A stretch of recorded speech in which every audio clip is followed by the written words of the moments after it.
36వ వార్డులో గత కొన్ని సంవత్సరాలుగా ఈ డ్రైనేజీ సమస్య ఉంది. ఇంతకుముందు ఉన్న కౌన్సిలర్లకు వాళ్ళకు కూడా చెప్పడం జరిగింది, కానీ ఎవరు పట్టించుకోలేరు. ఒక సంవత్సరం నుంచి మన 36వ వార్డు కౌన్సిలర్ మన బారడ్ రమేష్ అన్న గారికి పదే పదే విన్నవించుకోవడం జరిగింది. ఈ సమస్యను మన మున్సిపల్ అధికారులకు మరియు కమిషనర్ సార్ వద్దకు తీసుకెళ్ళడం జరిగింది. మరియు ప్రస్తుతం ఉన్న మన వినయన్న గారి వద్దకు తీసుకెళ్ళి పట్టిన పట్టు విడవకుండా దాన్ని సాధించి ఈరోజు ఈ డ్రైనేజీ పనులు మొదలు పెట్టడం జరుగుతుంది. దానికోసం మెటీరియల్ కూడా వచ్చింది. అన్నకు ఒక విషయం, అన్న మాకు ఈ సమస్య ఉంది అని అనగానే, తమ్ముడు ఇది మీ సమస్య కాదు, ఇది మా ఇంటి సమస్య అని చెప్పేసి ప్రతి విషయంలో వెన్నంటి ఉండి ప్రతి పనికి మన పని అని చెప్పేసి సమస్యను పరిష్కరించడం జరిగింది మన 36వ వార్డు కౌన్సిలర్ బారడ్ రమేష్ అన్న గారి విషయంలో. ఇంకోటి నెక్స్ట్ వేరే వాళ్ళు మన వార్డులో కాంటెస్ట్ చేయడానికి వస్తున్నట్టు మాటలు వినిపిస్తున్నాయి. కాబట్టి మనకు ఎవరి అవసరం లేదు. ఇప్పుడు ప్రస్తుతం మనకు అన్న ప్రతి పనిని నా పని అనుకొని, సొంత పని అనుకొని చేయించడం జరిగింది. కాబట్టి మళ్ళీ మన అన్నగారిని దగ్గర నుండి ప్రతి ఇంటింట ప్రచారం చేసి మనము గెలిపించుకుంటామని చెప్పేసి మేము ఈ ముఖంగా తెలుపుకుంటున్నాము. నిన్న జరిగినటువంటి కొందరు బీజేపీ నాయకులు మా వార్డులో వచ్చి డ్రైనేజ్ కూలిపోయింది, ఇక్కడ కొందరు పడి చనిపోతారు అని అసత్య ప్రచారాలు చేస్తూ ఎమ్మెల్యేతో మాట్లాడినాం. గత పాలక వర్గం పనిచేయలేదని అసత్య ప్రచారాలు జనాలకు చెప్పి వాళ్ళు పబ్బం గడుపుకొని నెక్స్ట్ ఎలక్షన్లో మేము ఉంటే మేము చేస్తామని అసత్య ప్రచారాలు చేస్తున్నారు. వారికి ఒకటే సూచన, ఆల్రెడీ సిఆర్ కాపీ కూడా మా దగ్గర ఉంది. మేము చేసిన పని ఏంది, మేము ఎప్పటి నుంచి వర్క్ మీద ప్రాసెస్లో ఉన్నామనేది కూడా చూపెడతాం. మా గల్లీ వాళ్ళు కూడా చూస్తారు. చూడండి, పురపాలక సంఘ కార్యాలయం ఆర్మూర్ నియోజకవర్గం, ఆర్మూర్లోని 36వ వార్డు నుండి సిద్ధగుట్ట వెళ్ళే మార్గంలో 1,50,000 రూపాయలకు మంజూరు.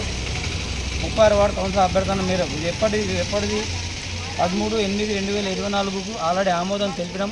సిఆర్ కాపీ వచ్చింది. ఆ బీజేపీ నాయకులు ఇప్పుడు వచ్చి ఏదో ఎగురుతాం మేము చేస్తామనే వాళ్ళకి చెప్తున్నా ఏంటంటే, సిఆర్ కాపీ రాగానే ఉంటుంది, దాని టెండర్ ఉంటుంది, దాని శాంక్షన్ ఉంటుంది, అన్నీ ఉంటాయి. అన్నీ తెలుసుకొని వచ్చి మాట్లాడండి. మరి మొన్ననే మీ బీజేపీ వార్డులో డ్రైనేజ్లో ఒక పాప పడి చనిపోయింది, మరి నువ్వు అక్కడికి ఎందుకు వెళ్ళలేవు అని ఈ పత్రికా విలేకరుల సమావేశంగా నేను అడుగుతున్నా. మరి ఆ వార్డు నీ వార్డు కదా, మీ బీజేపీ నాయకులు సిగ్గు శరం మానం అనేది ఏమైనా ఉంటే అక్కడ కూడా వెళ్ళి మాట్లాడండి. అక్కడ వెళ్ళి చనిపోయిన దగ్గర మీకు అక్కడ వెళ్ళడానికి రాదు. అక్కడ డ్రైనేజ్లో అది బీజేపీ వార్డనా అంటే మనిషి చనిపోవచ్చు, బీజేపీ వార్డులో ఎవరైనా చనిపోతే ఏం కాదు. మరి మా వార్డులో చనిపోలే, ఆల్రెడీ మేము ఇది ఉన్నాం. ఆల్రెడీ ఈ విషయాన్ని వినయన్నకి చెప్పినాం, కమిషనర్కి చెప్పినాం. కాంట్రాక్టర్ వల్ల మా 21వ తారీఖు, మా జనవరి 21వ తారీఖుకి మా టైం అయిపోయింది. ఈ విషయం మన కాంట్రాక్టర్కి టెండర్ అప్పుడే వచ్చింది. అదే టైంలో వాడి కూతురు పెళ్లి ఉంది 8వ తారీఖు. ఆ విషయం బీజేపీ నాయకుడు నరసింహారెడ్డి కౌన్సిలర్ లేదా మాజీ కౌన్సిలర్గా ఉండే అతనికి ఆ విషయం చాలా బాగా తెలుసు. 8వ తారీఖు వాళ్ళ కూతురు మ్యారేజ్, దాని తర్వాత వాడికి హార్ట్ అటాక్ వచ్చింది 15వ తారీఖు, ఫిబ్రవరి 15వ తారీఖు.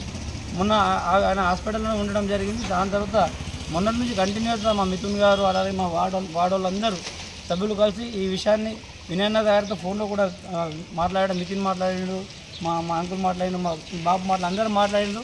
అన్నని ఖచ్చితంగా చేపిస్తానని వినయన్న కూడా ఇలా హామీ ఇచ్చారు. హామీ ఇచ్చిన మేరకి గత 4 రోజుల నుంచి ఈ వర్క్ నడుస్తుంది. ఇప్పుడు ఈరోజు మెటీరియల్ వచ్చింది, రేపటి నుంచి వర్క్ చాలా అవుతుంది. నేను ఒకటి చెప్తున్నా, మీకు బీజేపీ వాళ్ళ ప్రాబ్లం అయితే కనిపిస్తలేదు. నువ్వు ఈరోజు టౌన్ పేషెంట్ అయినావు, మరి అన్ని వార్డులు తిరుగు కదా. నీ ఎమ్మెల్యే రూపాయి వైద్యం పెట్టిపోయింది, నీ ఎమ్మెల్యే చెప్పిన వాగ్దానాలు వెళ్ళిపోయినాయి. ఇప్పటి వరకు ₹1 పట్టు తీసుకురాలే నీ ఎమ్మెల్యే. నీ ఎమ్మెల్యే ఆడున్నాడు, నువ్వు ఆడున్నావు. ఇప్పుడు తిరుగుతున్నావు ప్రతి వాళ్ళు తిరిగి. నేను ఈరోజు నా వార్డులో 70 లక్షల రూపాయలు నేను వినయనదని శాంక్షన్ చెప్పుకొని తీసుకొచ్చుకున్నా. పనులు కూడా తొందరలోనే చాలా అవుతాయి. నువ్వు తీసుకురా, నీ ఎమ్మెల్యే దగ్గర నుంచి 20 లక్షలు తీసుకురా, దమ్ము ఉంటే తీసుకురా. టౌన్ ప్రెసిడెంట్ గారు మీరు తీసుకురండి, చూద్దాం, అప్పుడు మాట్లాడదాం. మీరు ప్రజలకు పని చేయండి. ఏదో మేము రాజకీయం కోసం దానికి అది చేస్తాం ఇది చేస్తాం, వచ్చి నేను షో చేస్తా 10 నిమిషాలు వెళ్ళిపోతా అంటే నడవది. ఇక్కడ మా వార్డులోకి అందరికీ తెలుసు సమస్య, ఓళ్ళు పని చేస్తున్నారు, ఓళ్ళు పని చేస్తున్నారని. నువ్వు నిజమైన ప్రజల కోసం పనిచేసే వ్యక్తి అయితే ఈరోజు 35వ వార్డులో చనిపోయిన పిల్లలకు కూడా న్యాయం చేయు. నీ ఎమ్మెల్యేని కూడా అక్కడ తీసుకోకు.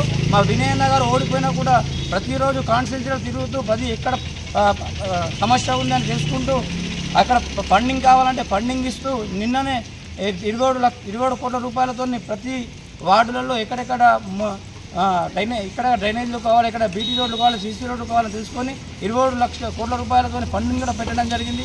మరి మీ ఎమ్మెల్యే గెలిచి సంవత్సరం అవుతున్నాడు, యాడున్నాడు మీ ఎమ్మెల్యే? ఎక్కడున్నావు? నువ్వు ఎక్కడున్నావు? ఈరోజు వస్తున్నావు. మేము అడుగుతాం ఖచ్చితంగా. మా తమ్ముడు చెప్పినట్లు ఎలక్షన్లో వస్తే నువ్వు బాగా చెప్తా అడుగుతాం, నీ ఎమ్మెల్యే ఏం పని చేసినామని అడుగుతాం. మా వాడికి నీకు దుగ్గా దమ్ము ఉంటే 20 లక్షల ఫండ్ తీసుకొచ్చి చూపెట్టు, అప్పుడు మాట్లాడు వచ్చి ఇక్కడ నిలబడి. బీజేపీ నాయకులారా ఖబర్దార్, మీరు పని చేయండి, మేము కూడా మీతో సహకరిస్తాం. కానీ మీరు ఏదో అసత్య ప్రచారం చేసుకుంటూ మేము చేస్తే మా దగ్గర నడదని చెప్పి ఈ సభాముఖంగా తెలియజేస్తున్నాను. మా ఇలాంటి మంచి కార్యక్రమానికి మాకు సహకరించిన వినయన్న గారికి, అలాగే నా వార్డు ప్రజలందరికీ నా పేరు ప్రజావందనలు తెలియజేస్తున్నాను. జై తెలంగాణ, జై కాంగ్రెస్. 36వ వార్డు తరఫున ప్రత్యేకంగా మన రమేష్ అన్న గారికి ధన్యవాదాలు తెలుపుకుంటున్నాము. మరియు ఈ పనిని అతి తొందరలో చేయించడానికి ముందుకొచ్చిన మన వినయన్న గారికి హృదయపూర్వక ధన్యవాదాలు తెలుపుకుంటున్నాము. జై తెలంగాణ.